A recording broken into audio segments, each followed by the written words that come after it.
Hello, my dear students. In our running chapter, Hello Alkanes and Hello Arenes, see, just I am changing the sequence. Now I have to start the reactions of Hello Alkane and Hello Arenes in chemical properties, and the most important reactions are SN reactions.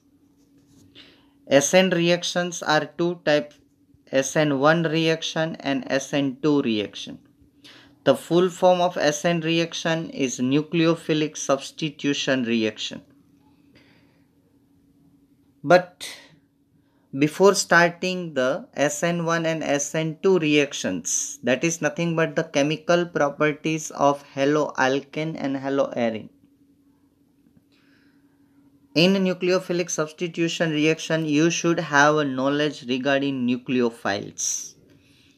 Then you can easily understand the SN1 and SN2 reaction. And in SN1 and SN2 reaction, we have to discuss the stereochemistry. We discussed one word, that is stereoisomers. Stereochemistry is a vast subject. It is a very vast topic. But related to this chapter, you require the understanding and knowledge regarding some terms which is very important related to stereochemistry, my friends. Here in this question I listed 9 terms. Some are required frequently, some are not required even if in this chapter, but I included 9 terms. And these 9 terms gives you the glimpse of stereochemistry. Not the complete knowledge of stereochemistry. Remember, we don't require the complete knowledge. We require only the understanding of given terms. And they are sufficient to understand the chemical properties related to, means the stereochemistry related to SN reactions. So in this lecture, we will discuss some important terms. I explain in detail, slowly, and try to understand it. First one is the plane polarized light. Generally you are using in physics, and in short it is written PPL, plane polarized light. Second term is enantiomers, that is important regarding SN1 and SN2. Optical activity, that is also important. Diastereomers, that we don't have to use that much, but knowledge is required. Chirality, or you can say chirality, that is also important. Mesocompounds, then the chiral center, and some teachers pronounce it as chiral center, but the real pronunciation is the chiral center, and this is chirality. So chirality is important, chiral center is important. Plane of symmetry we don't have to use that much. Then after achiral molecule, and center of symmetry is not in our syllabus, but I give you slight explanation. I repeat again, which terms are important, especially to study SN1 and SN2 reactions, my friends. Plane polarized light, enantiomers, optical activity, chirality, chiral center. Okay, these 5 terms you must require. Another thing I am not emphasizing that much, means I am not giving that much importance, that is diastereomers, mesocompounds, plane of symmetry, center of symmetry. But it will be helpful in competitive exam. So I have included here. So let us discuss one by one. If in this lecture we cannot complete within the time limit, if we are not able to complete all these 9 terms, then we will discuss another terms in next lecture. If it is completed, then okay. But I will explain you slowly. So first, plane polarized light, PPL. Plane polarized light. My dear friends, generally, mobile flashlight is the ordinary light. See, suppose this one is the torch or battery. When it is on, then the light travels in all direction. Light travels in all direction. So when you start your mobile flashlight, then the light travel in all direction. The complete room lighted. Means the waves of ordinary light, suppose this is the spot of light. I don't have a blank space to write, so I am overwriting by contrast color. Okay, so don't read what is written, just concentrate on the color writing, that just I am explaining you the plane polarized light. Plane polarized light traveling in all directions like this. This is sorry, not plane polarized light. Ordinary light. Ordinary light traveling in all directions.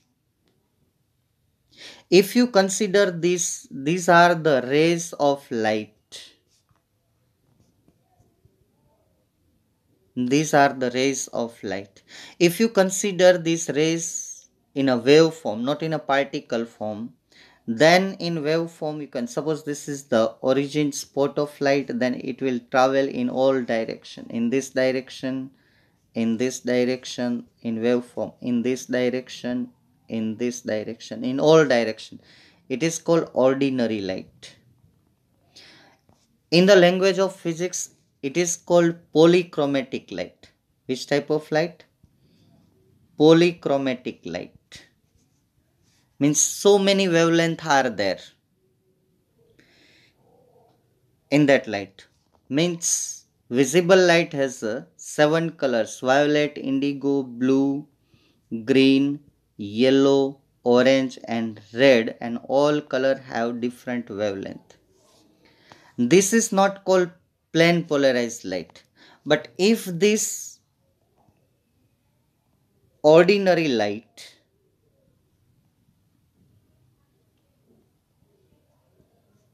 is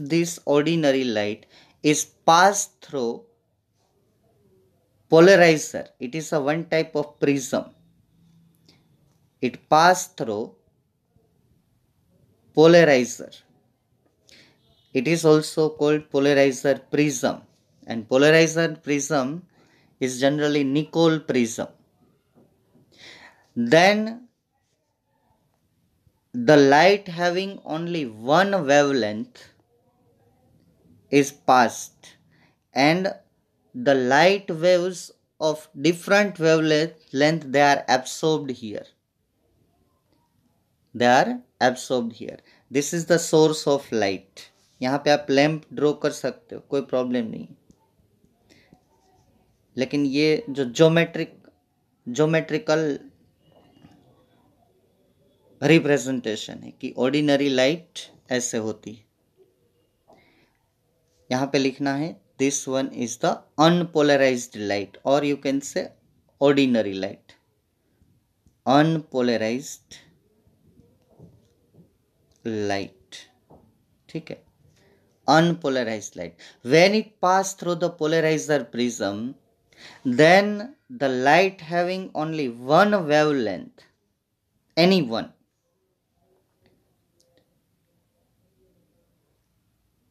it can pass through the prism, and remaining wavelength light is absorbed by prism. Here it is absorbed. So this is called PPL, plane polarized light. And plane polarized light has only one wavelength,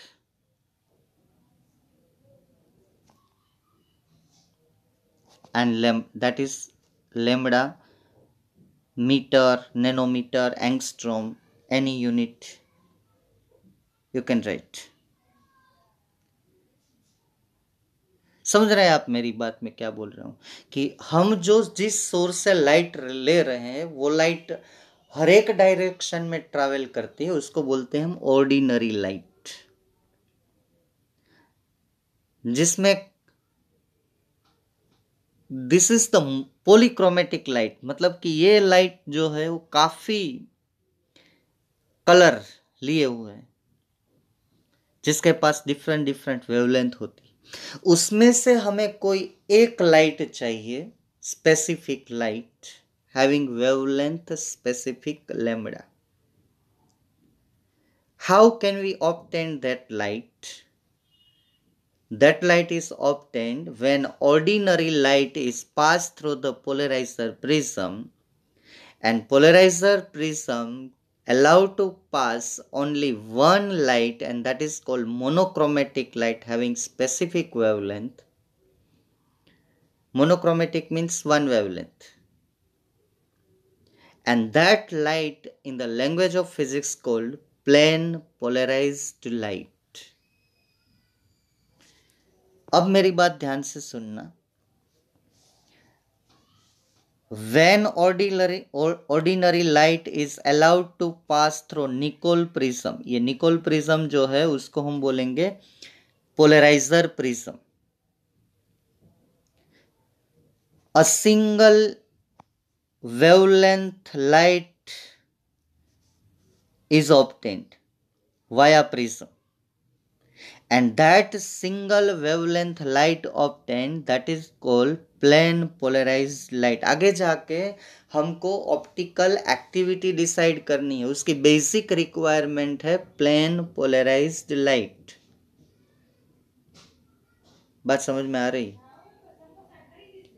plane polarised light.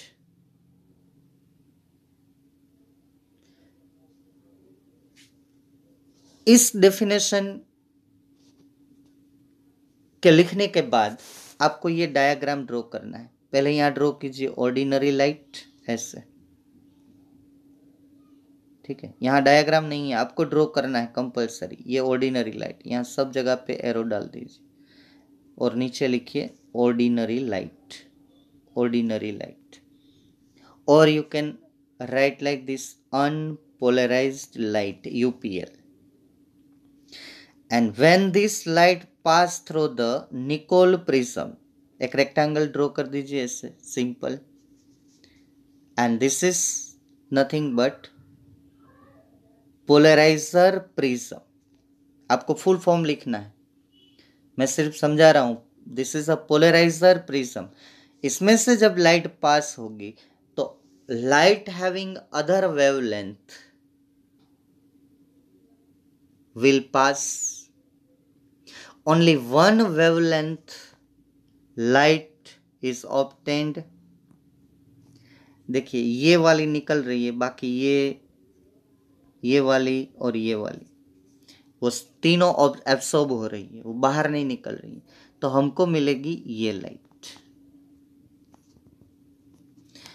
इसको हम बोलेंगे PPL, plane polarised light. समझ में आ गया पूरी तरह से? और आगे अगर डायग्राम, इतना डायग्राम कंपलसरी है. ये इस डेफिनेशन के नीचे प्लेन पोलराइज्ड लाइट के नीचे ये ड्रॉ करना है आपको. ये क्रॉस राइट मत लिखना, सिर्फ ordinary light, polariser prism. What is used as a polariser prism? Nicol prism. And finally we get plane polarised light. और डायग्राम ड्रॉ करना चाहते हैं कि प्लेन पोलराइज्ड लाइट का जो वेवलेंथ है वो ऐसे एक ही वेवलेंथ होगा, लैम्बडा, एंगस्ट्रॉम या नैनोमीटर या मीटर. आ गई बात समझ में? ठीक से दिमाग में उतार लेना, ठीक है। Ordinary light pass through the polarizer prism. Other light absorbed. Monochromatic light is obtained. Monochromatic meaning the light having only constant lambda. This is a polychromatic light because the light having different lambda violet, because this light, plane polarized light, is obtained from ordinary light, and ordinary light having many lambda, because ordinary light contain violet, indigo, blue, green, yellow, orange and red color. Out of this all wavelength we require only one, so this is a polychromatic, this one is monochromatic. समझ में आ गया? Diagram neat and clean draw करना है। जो पहले मैंने draw किया था, ये बाद में मैंने समझाने के लिए जो राइट रॉन्ग किया है वो निकाल दीजिए, ठीक है। समझ में आ गया? ठीक है, अब सेकंड टर्म के ऊपर हम जाते हैं। सेकंड टर्म हमको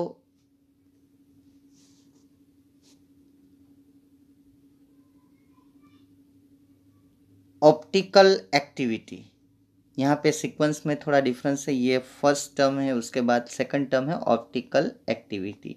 ये एनांशियोमर्स जो है वो फिफ्थ टर्म है। ये 1 2, ये chirality third term, chiral centre is the fourth term.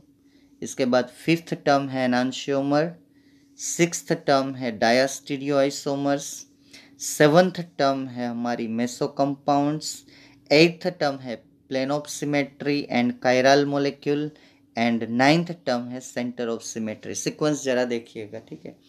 तो according to the sequence let us move to the second term optical activity. तो my dear friends, to understand optical activity the basic requirement is plane polarized light। अगर आपको कोई compound दिया जाता है और आपको बोलते हैं कि ये ऑप्टिकली एक्टिव है कि ऑप्टिकली इनएक्टिव है, आप बताइए, ठीक है। तो without the help of plane polarised light you can not decide practically, in laboratory without experiment you cannot say this compound is optically active or inactive. Then what to do? For this you require polarimeter, जो हमारे syllabus में नहीं है, फिर भी मैं यहाँ आपको समझाऊंगा। तो आधा पोलारीमीटर तो मैंने आपको समझा दिया। पोलारीमीटर में एक होता है ऑर्डिनरी लाइट सोर्स, जो आपने प्लेन पोलराइज्ड लाइट में जो हाफ फिगर ड्रॉ किए ना, अनपोलराइज्ड लाइट, इसके बाद पोलराइजर प्रिज्म, और इसके बाद plane polarised light. Up to this half polarimeter is over. अब हमें प्लेन पोलराइज्ड, तो मैं ऑप्टिकल एक्टिविटी समझा रहा हूँ, पढ़ेंगे हम बाद में, इसमें जो लिखा है वो बाद में पढ़ेंगे। अब हमारे पास ये क्या आ गया है, ये पीपीएल। तो पीपीएल का मतलब क्या हुआ? Plane polarised light. इस प्लेन पोलराइज्ड लाइट को, पोलारीमीटर में एक ट्यूब होती है, उसको बोलते हैं पोलारीमीटर ट्यूब फॉर सैंपल। चलिए, ये पोलारीमीटर ट्यूब एक साइड से बंद होती है, एक साइड आप खोल सकते हो, और इसमें आप जो है वो सैंपल डाल दो। चलो, जो ऑर्गेनिक कंपाउंड, यहाँ पे पीपीएल, यहाँ पे क्या लिखेंगे? Polarimeter tube, polarimeter tube. जिस पोलारीमीटर ट्यूब में आपने सैंपल भरा है, कौन सा sample? The organic compound which you have to decide either it is optically active or optically inactive, उसके ऊपर से आपको पीपीएल पास करनी है, प्लेन पोलराइज्ड लाइट। तो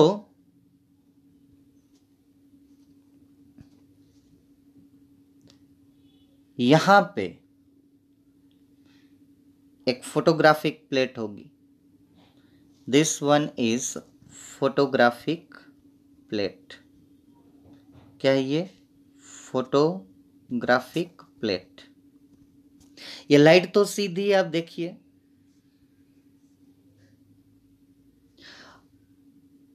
ये सीधी लाइट। अगर लाइट पास होके डायरेक्ट आपको ऐसे ही मिलती है,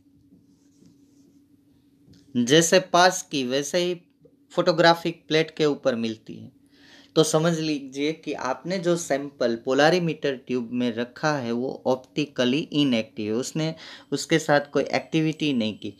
अगर वो प्लेन पोलराइज्ड लाइट जो है वो इस तरह मुड़ जाती है,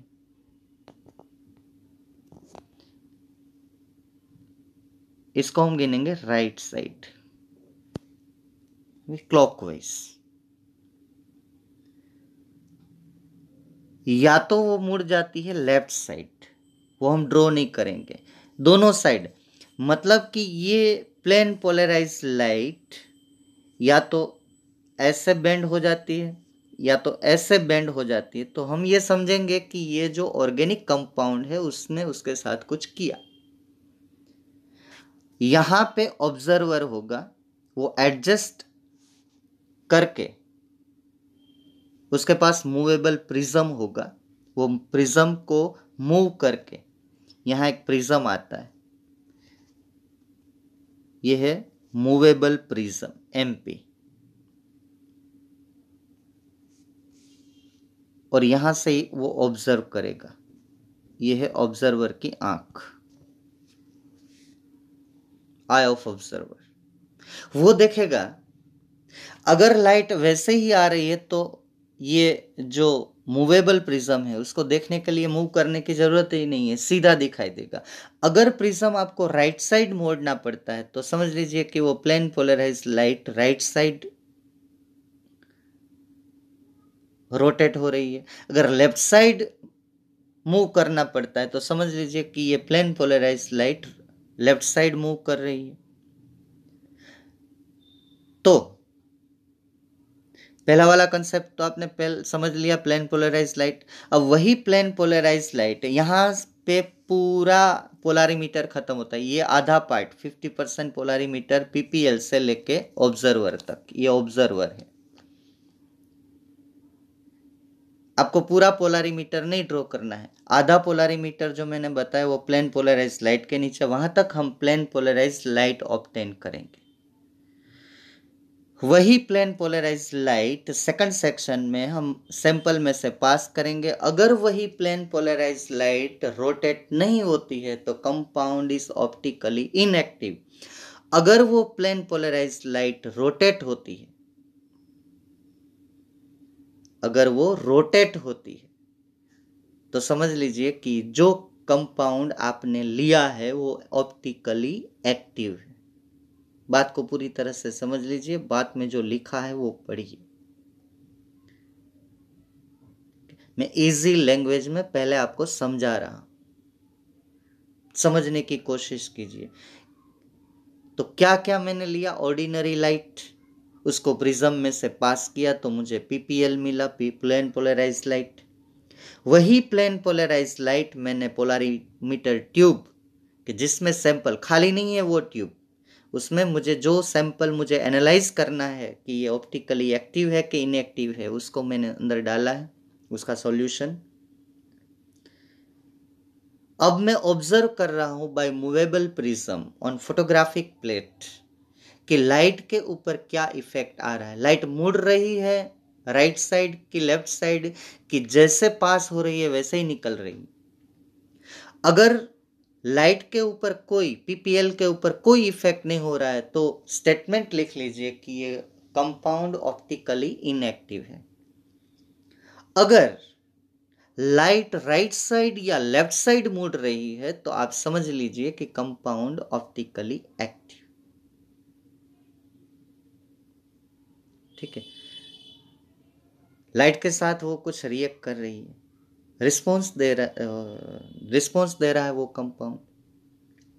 ठीक है, अब जब आप ऑप्टिकल एक्टिविटी का कंसेप्ट लिखे तो इसके नीचे ये डायग्राम ड्रॉ करना है। फिर से एक बार मैं आपको दिखा दूं। पहले आपको ड्रॉ करना है पीपीएल, प्लेन पोलराइज लाइट, यहाँ पे लिखना पीपीएल, उसको पास करना है सैंपल ट्यूब, यहाँ इसके अंदर आप सैंपल भर दीजिए, उसको बाहर निकालना है और उसको ऑब्जर्व करना है फोटोग्राफिक प्लेट के ऊपर। ये हमारी ओरिजिनल लाइट थी मोनोक्रोमेटिक। मैं ऐसा दिखा रहा हूँ, दोनों साइड नहीं दिखाना है। मैं ऐसा सोच रहा हूँ कि मैंने जो सैंपल लिया ऑप्टिकली एक्टिव है, ठीक है, तो ये जो है ऐसे रोटेट हो रहा है राइट साइड या लेफ्ट साइड, उसको वाया प्रिज्म, ये जो प्रिज्म है ये क्या है, सैंपल ट्यूब, ये क्या है, फोटोग्राफिक प्लेट, फोटोग्राफिक प्लेट, ये क्या है, एनालाइजर और यू कैन से मूवेबल प्रिज्म, और इसको कौन देख रहा है, तो कि ऑब्जर्वर, ये है ऑब्जर्वर, मतलब कि आप। वो तो मैंने समझा दिया कि आपको क्या देखना है इसमें। तो ये डेफिनेशन लिखने के बाद, ऑप्टिकल एक्टिविटी लिखने के बाद आप ये डायग्राम ड्रॉ कर, आप देख लीजिए पूरा सिंपल मैंने ड्रॉ किया है, कुछ इसमें नहीं, आपको स्केल नहीं चाहिए, कोई सर्कल नहीं चाहिए, सीधा ड्रॉ करना है। और यहाँ पे पूरा नाम लिखना है, पीपीएल का पूरा नाम, ST sample tube, photographic plate and movable prism and observer, ठीक है। अब आप पढ़िए, जो मैंने समझाया वही यहाँ पे लिखा है। When a plane polarised light is pass through a solution of certain compounds, the light rotate either clockwise or anti clockwise. मतलब कि या तो लाइट ऐसे मूव हो रही है या तो लाइट ऐसे मूव हो रही है, सीधी नहीं रह रही, ऐसे नहीं हो रहे, ठीक है। If when PPL pass through the solution of certain compound, if light rotate either clockwise or anti-clockwise direction by specific angle, मानो कि एंगल कैसे करना है, ये ऐसे, ये हमारी ओरिजिनल लाइट थी, मानो कि लाइट इतनी क्लॉकवाइज जा रही है, तो ये एंगल जो है वो मेजर करना है अल्फा। इससे हम थोड़ा कैलकुलेशन भी कर सकते हैं जो हमारे सिलेबस में नहीं है, ये अल्फा, इसलिए यहां पे लिखा है certain angle. This property of rotating plane polarized light from its original path is called its optical activity। अब मैंने बोला कि ऑप्टिकल एक्टिविटी में या तो कंपाउंड लाइट को क्लॉकवाइज रोटेट करता है या तो पीपीएल को एंटी क्लॉकवाइज रोटेट करता है, या तो हम ऐसा बोल सकते हैं कि वो लाइट को राइट साइड रोटेट करता है या तो लाइट को लेफ्ट साइड रोटेट करता है फ्रॉम इट्स ओरिजिनल पाथ। तो दो टाइप के कंपाउंड होते हैं जो ऑप्टिकल एक्टिव होते हैं। इनएक्टिव है तो कोई बात ही नहीं है, बोल देना है कि इनएक्टिव है, बात खत्म हो गई। अब एक्टिव है तो अब दो ऑप्शन आते हैं आपके सामने कि ये कंपाउंड राइट पीपीएल को, प्लेन पोलराइज्ड लाइट को क्लॉकवाइज रोटेट कर रहा है या तो एंटी क्लॉकवाइज रोटेट कर रहा है। क्लॉकवाइज एंटी क्लॉकवाइज आपके लिए इजी रहेगा, राइट लेफ्ट में गलती हो सकती है, ठीक है। तो हम देखते हैं कि optically active compound are two types. एक कंपाउंड उस तरह के है कि if the compound rotates plane polarised light in clockwise direction, तो उसको लैटिन वर्ड में डेक्स्ट्रो, डेक्स्ट्रो बोले तो right, dextro is a Greek word, Greek word English meaning is right rotating, मतलब कि इस तरह जा रही है लाइट, यहां थी और इस तरह रोटेट किया अल्फा एंगल पे। इसको शॉर्ट में लिखा जाता है डी फॉर्म। मतलब कि कुछ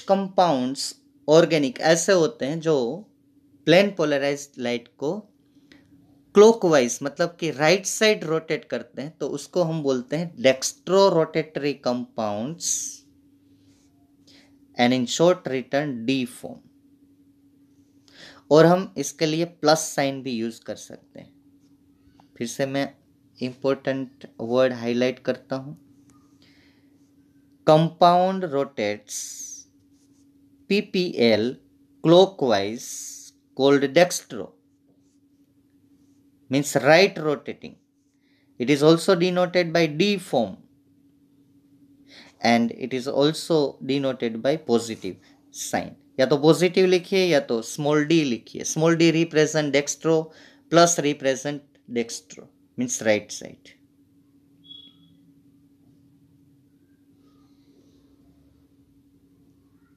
ठीक है, आप अपने आप भी लिख सकते हो, मुझे कोई प्रॉब्लम नहीं है। आप अपने आप सेंटेंस फ्रेम कीजिए कि if organic compound rotate the plane polarised light clockwise then it is called dextrorotatory. It is denoted by D form and also denoted by plus sign.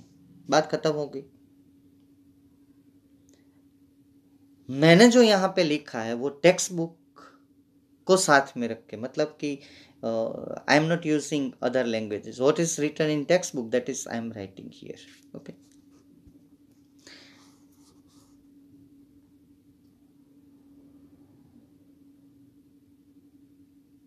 आप अपने हिसाब से लिख सकते हो, मार्क मिलेंगे, उसमें कोई कंफ्यूजन नहीं है। ठीक है, नया रूल आ गया है एनसीईआरटी बुक में कि अगर स्टूडेंट वही क्वेश्चन को अपने अंडरस्टैंडिंग के हिसाब से लिखता है, अगर उसमें टेक्स्ट बुक के वर्ड बहुत कम आ रहे हैं लेकिन उसका एक्सप्लेनेशन सही है तो मार्क्स देने हैं। ठीक है, तो आप पढ़ते जाइए।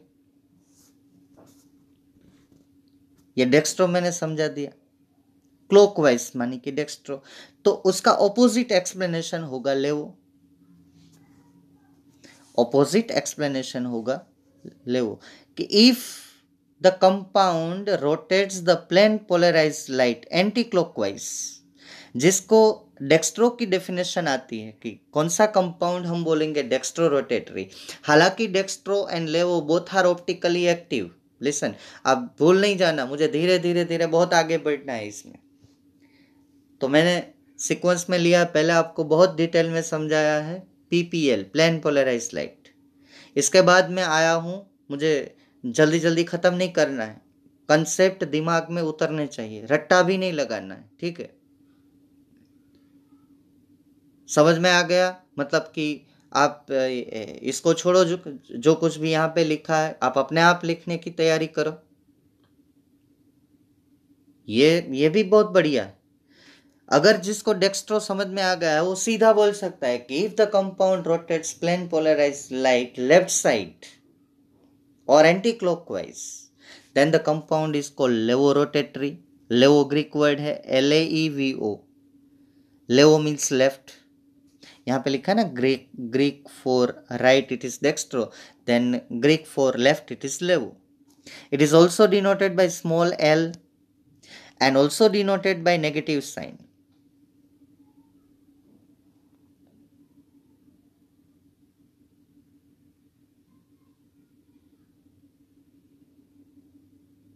तो ऐसे आपको रोटेशन मिलता है, either the compound is positive और कंपाउंड इज नेगेटिव। पॉजिटिव नहीं लिखा है तो स्मॉल d लिखा है, नेगेटिव नहीं लिखा है तो स्मॉल l लिखा है। तो these dextrorotatory and levorotatory are called optical isomers and the term as the optical isomerism। मेरा मन करता है कि ये जो है वो ऑप्टिकल आइसोमर और ऑप्टिकल आइसोमेरिज्म मैं आपको सिंपल लैंग्वेज में फिर से समझाऊं। मानो कि मेरे पास कोई एक एक्स कंपाउंड है, तो पहले लोग ये मानते थे कि ये एक्स एक ही कंपाउंड है। बाद में स्टीरियो केमिस्ट्री डेवलप हुई तो पता चला कि ये एक्स में भी दो कंपाउंड है, एक्स प्लस या तो डी एक्स माइनस। अब in our daily routine life ये काम क्या आता है, हम बोलते हैं कि मानो कि एक्स कहीं पे मेडिसिन में यूज हो रही है, तो मेडिसिन के इफेक्टिव आइसोमर्स मेडिसिन में कौन सा है, पॉजिटिव या नेगेटिव? पहले तो हम एक्स मतलब एक्स ही लेते थे, यहाँ एक्स ले रहा हूं मतलब कि मैं कोई कंपाउंड का नाम नहीं दे रहा हूं, ताकि आपको समझ में आ जाए।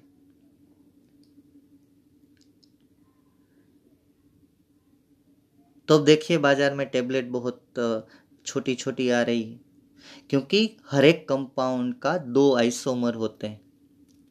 वही कंपाउंड में कुछ उसका पार्ट ऐसा होता है जो प्लेन पोलराइज्ड लाइट को लेफ्ट साइड रोटेट करता है, प्लेन पोलराइज्ड लाइट को राइट साइड रोटेट करता है। तो अब नया केमिस्ट्री है कि उसमें से पॉजिटिव नेगेटिव अलग करो, क्योंकि अगर ये एक्स मानो कि कोई फीवर में मेडिसिन है, ये फीवर की कोई मेडिसिन है, तो ये फीवर को रिड्यूस करने के लिए ये इसका पॉजिटिव आइसोमर ही इफेक्टिव है, नेगेटिव तो इफेक्टिव है नहीं, तो नेगेटिव को निकाल दो। पहले तो जब स्टीरियो केमिस्ट्री नहीं थी तो हम दोनों लेते थे, ठीक है। अगर टेस्ट में देखें तो पॉजिटिव आइसोमर स्वीट है, तो negative isomer bitter in taste या तो tasteless. Positive is effective for medicine, then negative is ineffective for medicine. वही कंपाउंड के 2 आइसोमर, मतलब कि एक ही कंपाउंड में मिक्सिंग होता है पॉजिटिव एंड नेगेटिव दोनों का। तो अगर एक ही कंपाउंड के पास डेक्स्ट्रोरोटेटरी भी कोई पार्ट हो, लेवोरोटेटरी भी उसका थोड़ा प्रपोर्शन हो, तो उन दोनों को हम बोलेंगे optical isomers, and this complete phenomenon is termed as optical isomerism.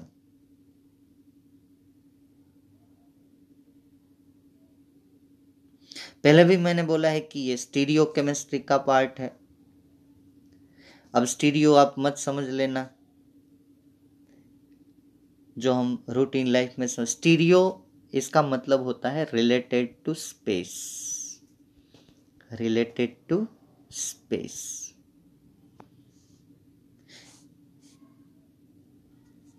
Stereo STEREO, related to space. इसका एडजेक्टिव होता है स्पेशियल।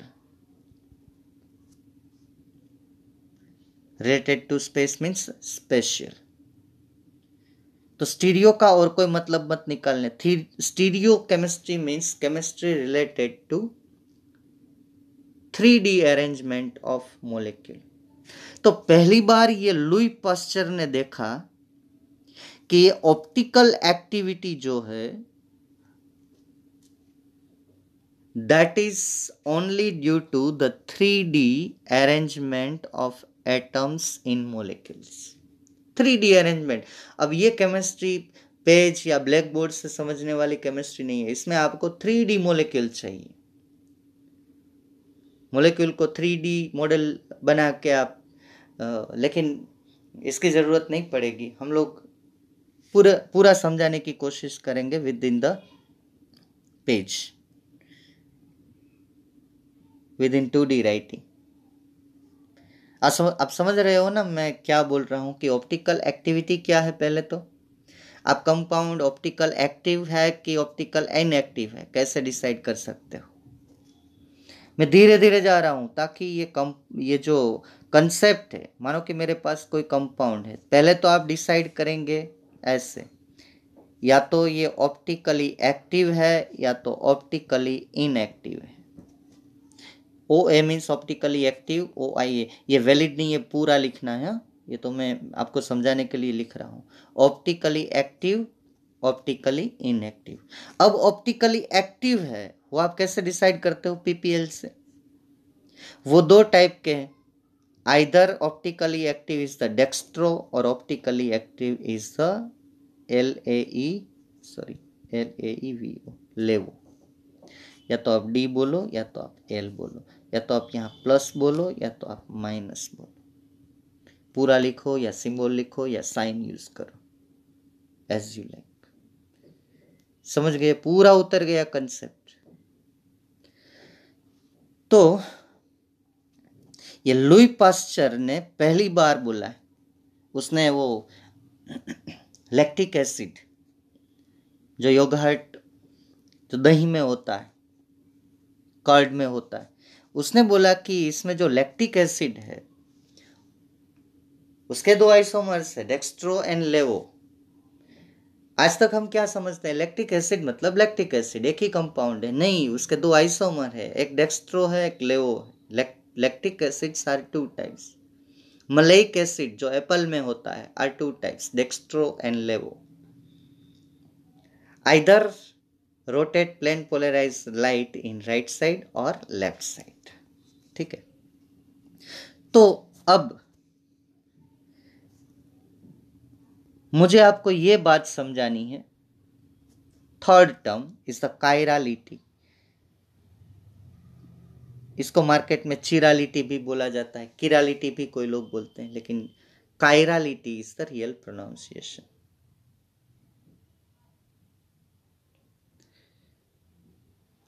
अब बात ये आई कि अगर पोलारीमीटर नहीं है हमारे पास, then how can we decide either the compound is optically active और ऑप्टिकली इनएक्टिव। धीरे धीरे कंसेप्ट अंदर उतारना। आप मार्केट में देखेंगे तो बहुत बच्चे ऐसे मिलेंगे, बोलेंगे कि स्टीरियो केमिस्ट्री में कुछ समझ नहीं आ रहा है। तो मैं आपको धीरे धीरे समझाने की कोशिश कर रहा हूं। अब मैं आता हूं थर्ड टर्मिनोलॉजी, कायरालिटी। कायरालिटी का यूज करके हम without the help of polarimeter, by observing compound in 3D, we can decide either the compound is optically active or compound is optically inactive.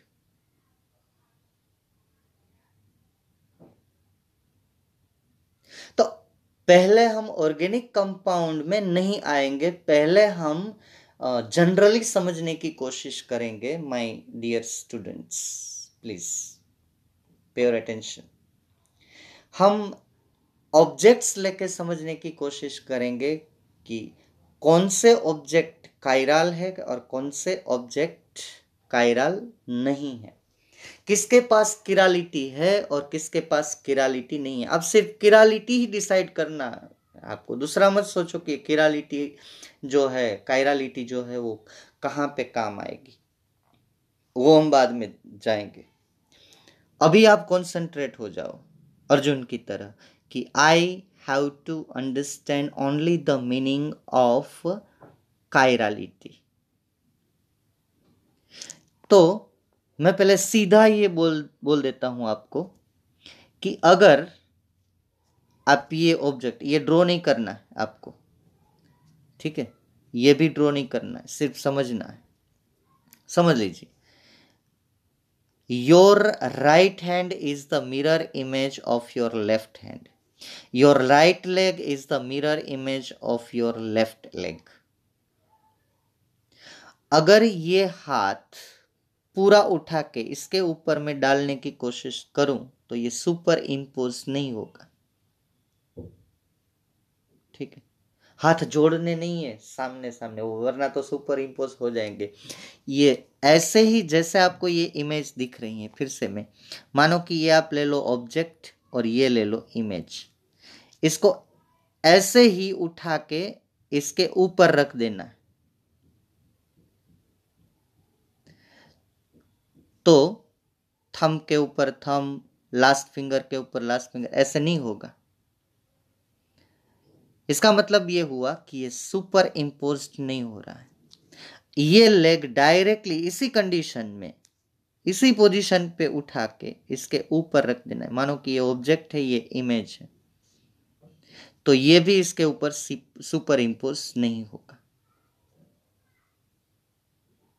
ठीक है, कैसे होगा कि मानो कि ये लेग है और ये एक लेग का थंब है,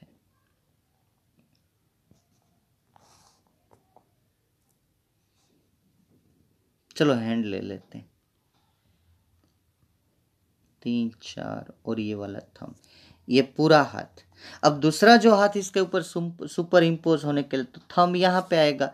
ये ऑब्जेक्ट का थंब है और ये इमेज का थंब, सुपर इम्पोज नहीं होगा। और फिगर भी सुपर इम्पोज नहीं होगी, ऑपोजिट डायरेक्शन में थंब आएगा। इसी कंडीशन में इसके ऊपर रखना है, उसको बोलते हैं सुपर इम्पोज्ड। तो नहीं हो पाएंगे। इसका मतलब कि ये जो हमारे हाथ है वो कायराल है, ये लेग जो है वो कायराल है। लेकिन अगर आप ट्रायंगल लेते हो और इसकी इमेज देखते हो तो ट्रायंगल, ये पूरा इमेज इसके ऊपर सुपर इम्पोज हो जाएगा। देखिए, एक triangle super imposed on second triangle. इसी तरह ये ग्लास की इमेज पूरी इसके ऊपर सुपर इम्पोज हो रही है। ये सर्कल की इमेज पूरी इसके ऊपर सुपर इम्पोज हो रही है। मतलब कि जो ऑब्जेक्ट के ऊपर उसकी मिरर इमेज अगर सुपर इम्पोसेबल है तो वो नॉन कायरल है। The object on which its image is non-superimposable, then it is a chiral object. समझ में आ गया? देखिए, मैं अल्फाबेट लेता हूं। Alphabet A and its mirror image A, ये सुपर इम्पोसेबल है। Alphabet B and its mirror image B, ये नॉन सुपर इम्पोसेबल है। ये ऐसे होगा, ये बी और ये बी, ऐसे सुपर इम्पोज नहीं होगा। Alphabet C and its mirror image C, तो ये सुपर इम्पोज नहीं होगा, ऐसे होगा। ठीक है।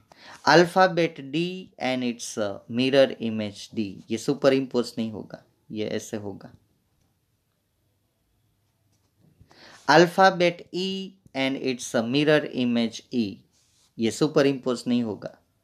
ठीक है, ये ऐसे होगा।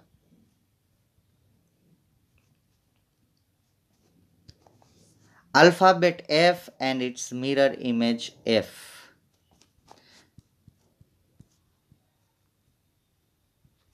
ये भी सुपर इम्पोज नहीं होगा। लेकिन alphabet H and its mirror image H, ये सुपर इम्पोज होगा।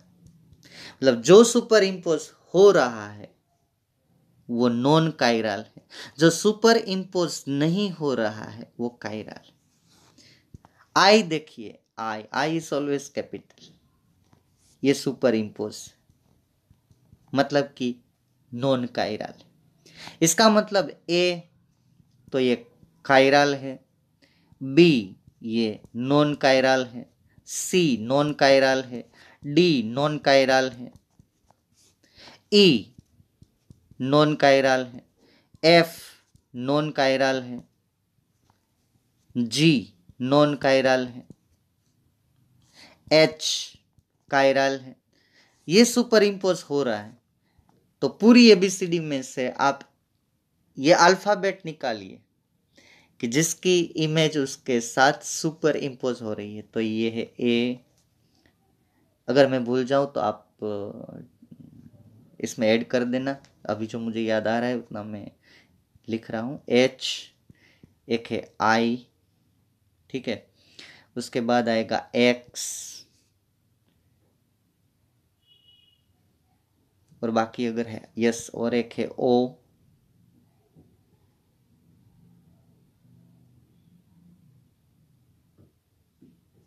और एक है टी, और है यू, और है वी, और है डब्ल्यू। ये 6 अल्फाबेट है जिसके ऊपर उसकी इमेज सुपर इम्पोज हो रही। बाकी इसके सिवा अल्फाबेट और इसकी इमेज लेके देखिए, सुपर इम्पोज नहीं ही होगी। तो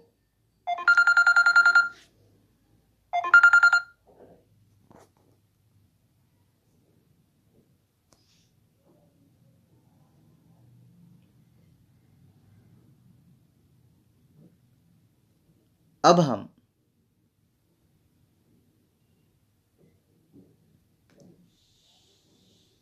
नेक्स्ट लेक्चर में,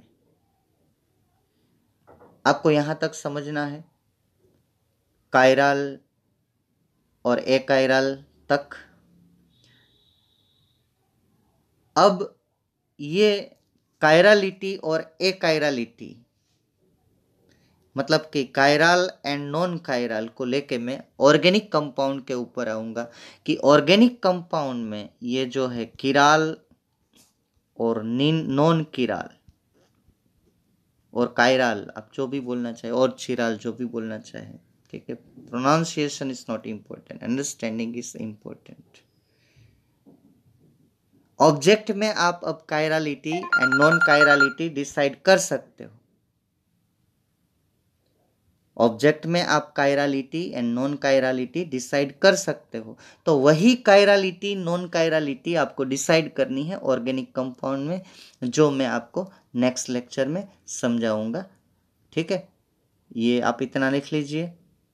अब आगे का डिस्कशन हम नेक्स्ट लेक्चर में करेंगे। Okay, thank you friends very much.